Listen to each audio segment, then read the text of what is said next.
And number four, you get to be part of a team. And so if you're a territory manager, which is kind of the same thing as a sales specialist, different companies call them different things. You'll learn to collaborate. You'll work with others like CAMs. What does that stand for? That's key account managers. There's also medical science liaisons. Now, key account managers will often oversee the full portfolio. For example, if you come in as a pharmaceutical rep, you will often represent maybe one disease state. Maybe it's breast cancer. Maybe it's prostate cancer. But within that company might have something over in heme and multiple myeloma or leukemia or lung cancer.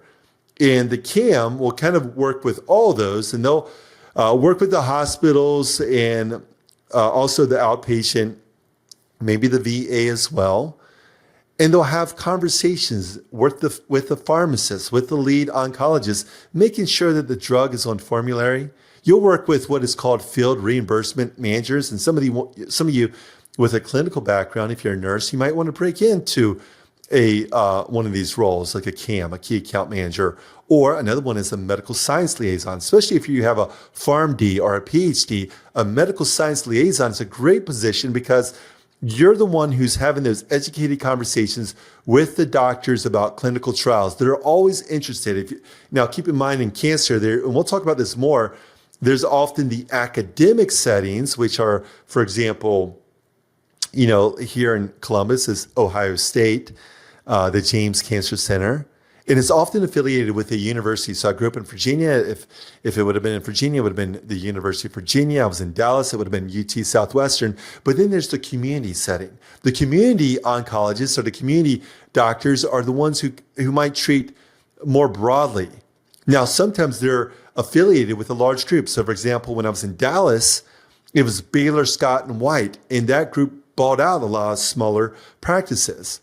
Here in Columbus, Ohio, it's Ohio Health, and it's a large network, but there's distinctions, okay? So you have, for example, Riverside, and then you have Dublin, and you have, the Bean Cancer Center, then you have down at Grant, downtown, and then there's smaller ones, okay?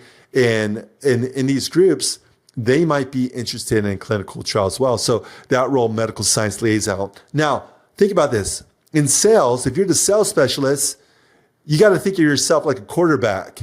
You're coordinating with your team. You're communicating regularly with them. You don't want to be just going in and say, well, I'm the alpha, I'm the sales rep, and you're not communicating knowing that your same lung rep or your same breast cancer rep was in there earlier that morning. You want to communicate regularly with your team so you can cross-collaborate. And think about this. If your counterpart, maybe in a different division, if they win with that hospital, it's good for you too, because your company is being respected. And there's some sales reps who have this kind of this alpha attitude that it's all up to them and they're not wanting to collaborate with their other counterparts.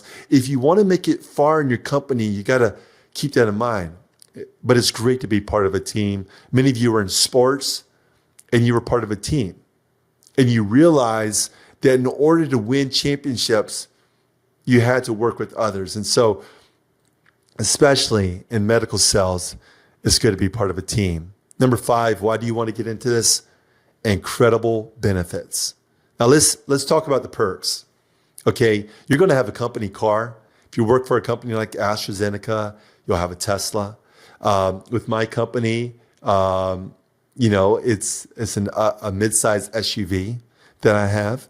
You'll have a matching 401k. If you're in this industry for 10 years and you match out, you max out your 401k that has a match, okay? And if you're reasonable with your finances, within about 10 years, all of you are going to be millionaires. You'll also will have the option to have stock options. If you want to pursue your MBA and have further education and move up the ladder, they'll pay for it. Last 2 companies that I've been a part of, Johnson & Johnson, Sanofi, even Roche right before that, they all pay towards my further education at Harvard and Johns Hopkins.